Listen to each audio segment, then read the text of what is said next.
Yo, what's up, guys? It's Jack Lyon here again today with another Max for Live tutorial. And in today's tutorial, I wanted to talk about how to calculate a millisecond value based off of a frequency value based off of an incoming MIDI value. So basically, we can use MIDI to tune effects such as a delay or an amplitude modulation. All right, so I'm going to show you sort of the long way to do it and then the easy way. But first, here's the device called the tune delay, which I've implemented this into, where a higher pitch will correlate with a faster delay time and a lower pitch will correlate with a longer delay time. So let me show you what I mean.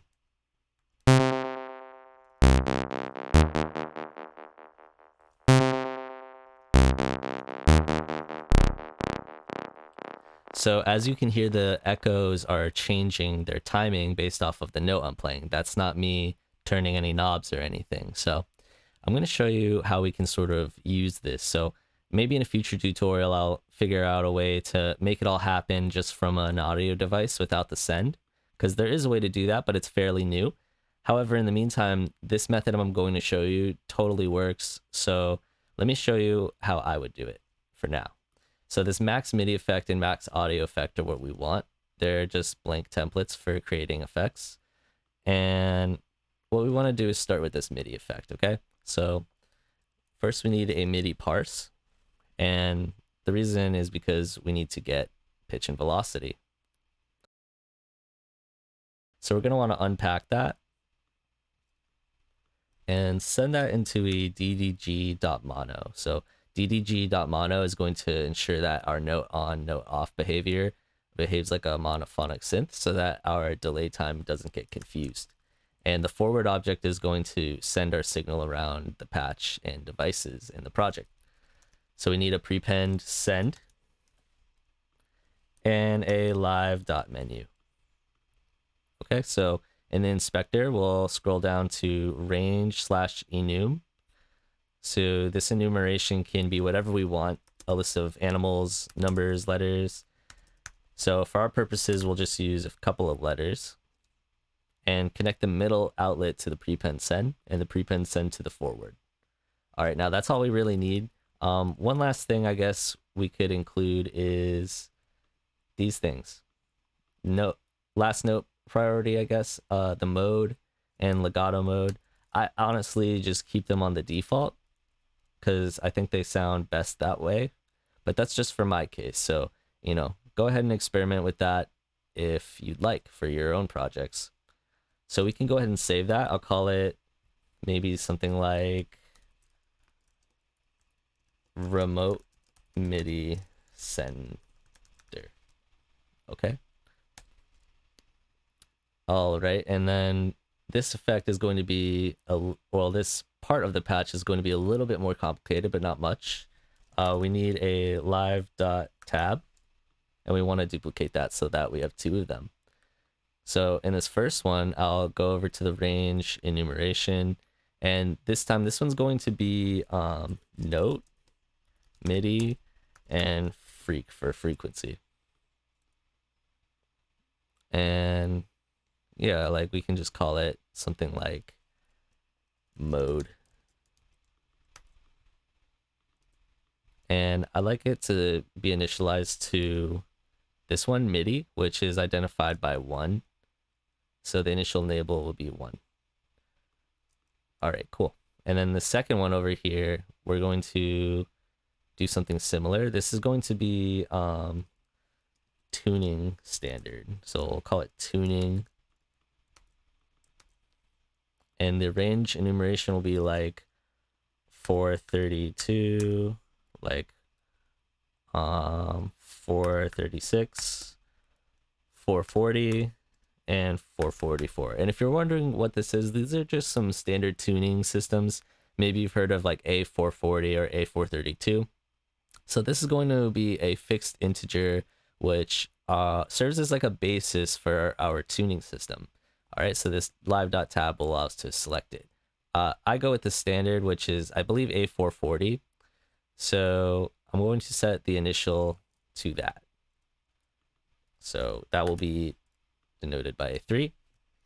And we're going to need we're gonna need a few more things. So a live dot knob, no, sorry, live dot dial. And I personally like these to be large in this case. And we'll just make 3 of them. We'll start with this first one. This one will be note. So we'll keep the range on the note as 0 to 127, but change the unit style to, where is it? MIDI note. And we have this nice E0 and so on kind of thing we can use to specify a note. And then for this one, the middle one, we're going to call it MIDI. All right, so this one called MIDI, we can do a range from -36 to 36. Just want to make sure it's an integer value. Yep. Cool. So that looks right. And this last one, we're going to call it freak for frequency.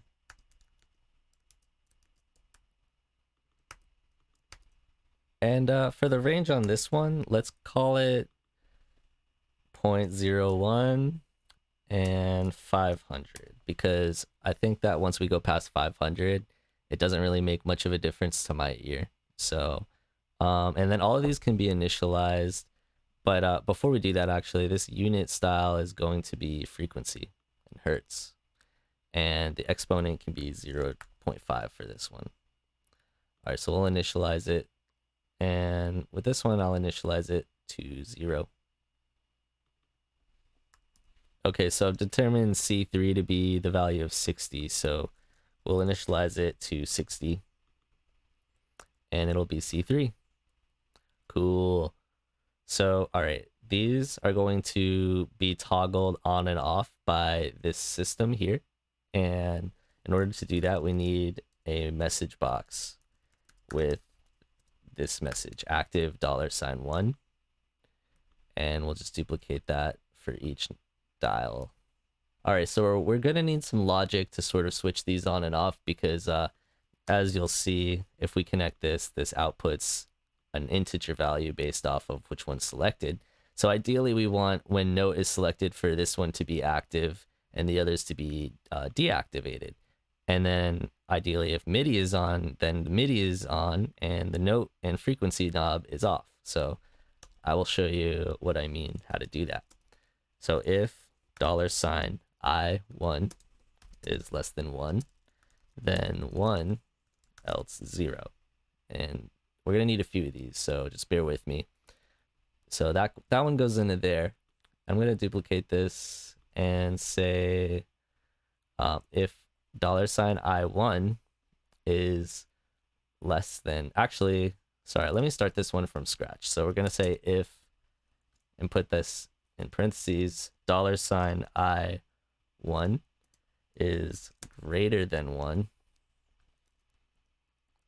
And I think this means, or we need this these 2 straight line type of things that should be on your keyboard somewhere.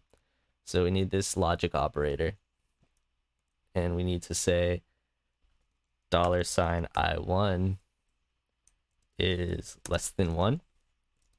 Then we say then 0 else 1. Then 0 else 1.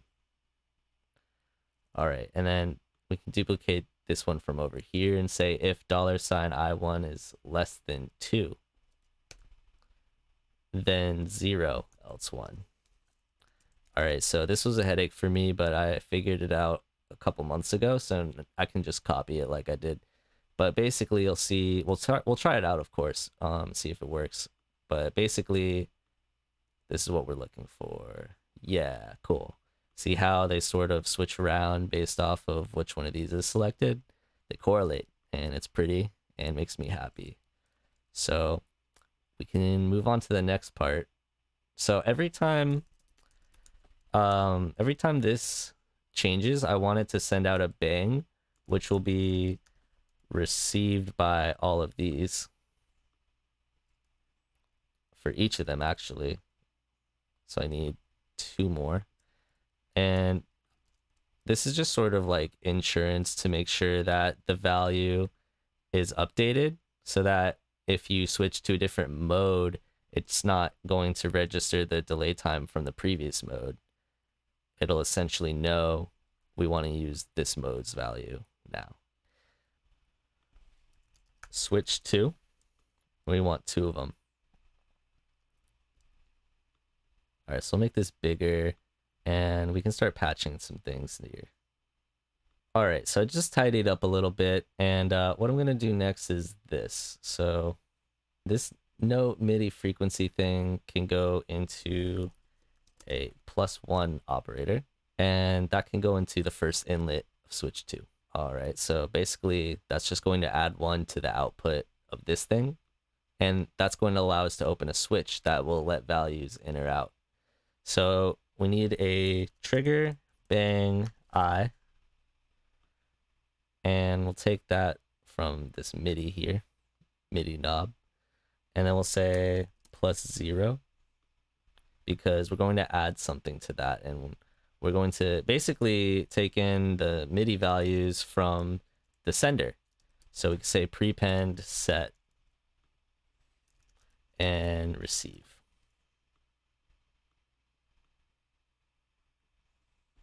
Okay, and we need a live.menu. And this is going to be pretty much the same as our other one. We just need to edit this range to be the same as our other one. I think I went it to F.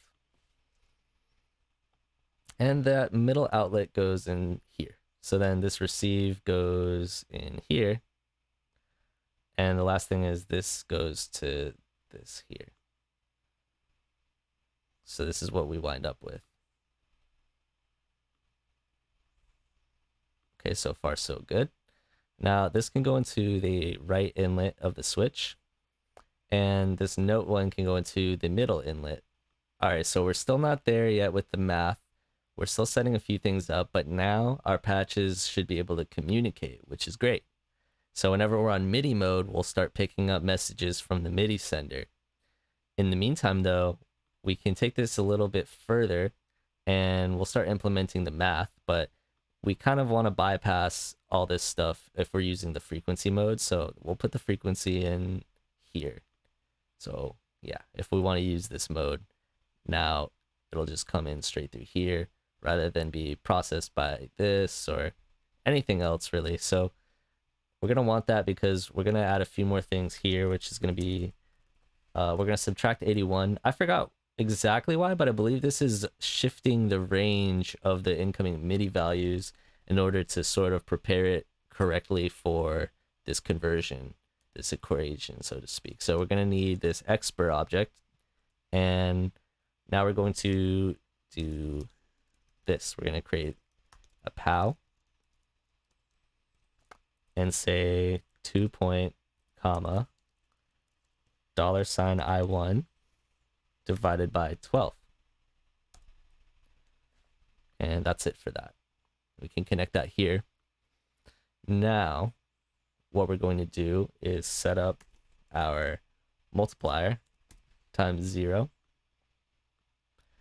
Hook that in here. So this is going to actually take a value from this guy. So for this, we're going to say TBF and take that from the middle outlet here, because that's going to send the actual item symbol. So we're going to take the bang and we're going to have it bang the object every time we update it with a floating value. Okay, so this is that fixed integer I was referring to earlier with the website. So basically, if we have a tuning system we'd prefer, then this multiplier ensures that everything fits within that tuning system, which is pretty incredible. So in the meantime, we're going to take this switch to, and we're going to need another sort of if statement, and we're going to say if $I1 is less than 3, then 1 else 2. Okay, and that'll go straight in here. And so what we need now is to actually take from all the way up here, that +1, send it in there. So yeah, basically it's going to open up this switch to the frequency mode only if we're on that mode, but if it's on either of the other two, then it's going to close it.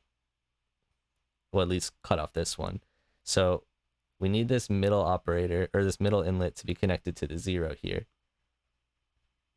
the times 0 multiplier. And I think that is about it. There's one more thing, but first let me just recap some of this that we did, okay? So we created these UI objects, and those are going to be the basis for which we control the patch, okay?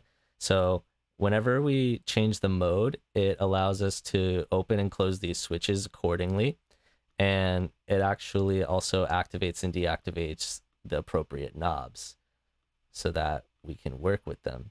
So yeah, that's what's going on here with these if statements, and this is going to pick up MIDI from wherever we're listening to and send that into this little route here.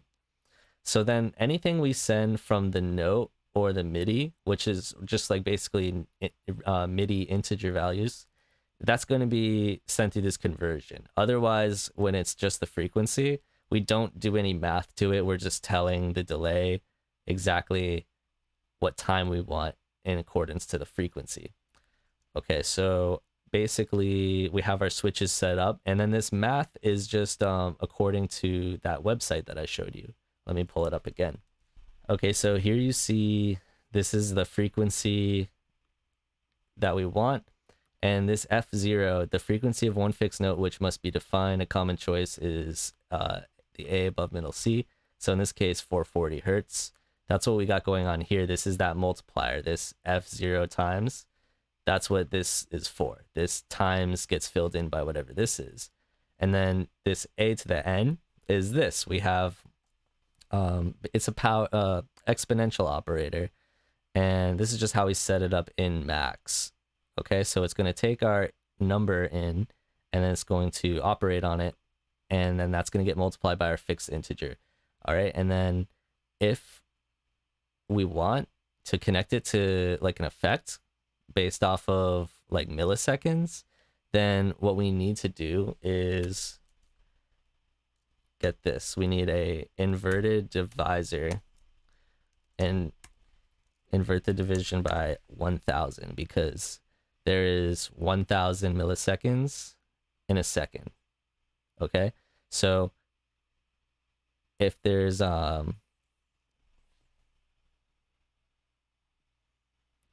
if 1 hertz is 1 cycle per second, then 1 hertz is also equal to 1000 milliseconds. So if we're able to convert this MIDI note into a frequency properly, then that frequency is more than enough to just do this inverted division.